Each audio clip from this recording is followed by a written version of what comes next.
Welcome to the Song People's Buzzcast. I'm your host, Rick. Royworld is currently being touted as the likely next big group.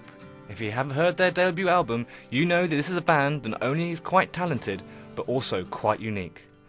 While this group's sound is definitely different from what many other groups are putting out, it's just catchy enough that you cannot seem to help but get hooked into their interesting sounds.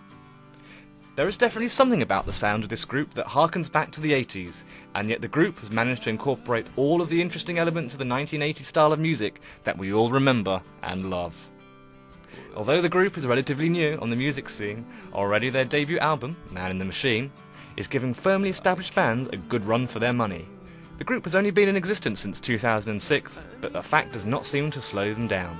Quite to the contrary, the fact that the group is so new on the scene could be one of the reasons they are so quickly making their way to the top of the music charts. Fans who have caught on to Royworld's unique sound just cannot seem to get enough of this eclectic band. The group is also drawing attention because of the way in which their music is presented. While many groups prefer to slowly introduce their music before building to a louder sound, that is not the case with Royworld. Nope, this group practically explodes into life, using a combination of drums and pianos to produce a sound that's fresh and eccentric, yet familiar and nostalgic. There is enough familiarity between many of the group's songs that it's quite easy to discern the sounds of Royworld from any other group. Yet their individual sounds are unique enough that you do not feel as though their songs are simply the same material being hashed over again and again.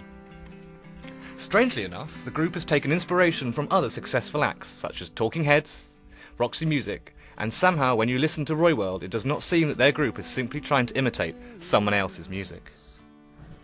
The group has currently enjoyed so much success from their debut album that it's difficult to believe that the group has only been around for 2 short years. In fact, it is even more difficult to believe that the intense sound produced by the group come from a group of guys who partnered together in college. It would almost seem as though the group had been working together for far longer than 2 years, yet that is just not the case. Where the group will go from here is anyone's guess, but judging by the favour the group has received from their recent debut album, it certainly looks as if Royworld will continue to enjoy tremendous success. Signing out, until next time, Rick.